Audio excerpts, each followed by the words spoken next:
¿Estás bien? Hola, Fede. Ven, no tengas miedo.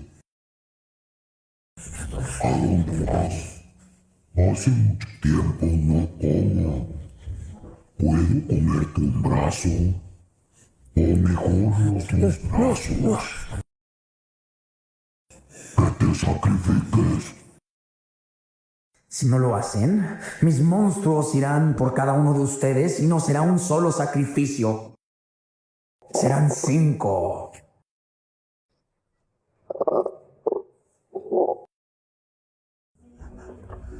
Esta vez ya no podrás escapar.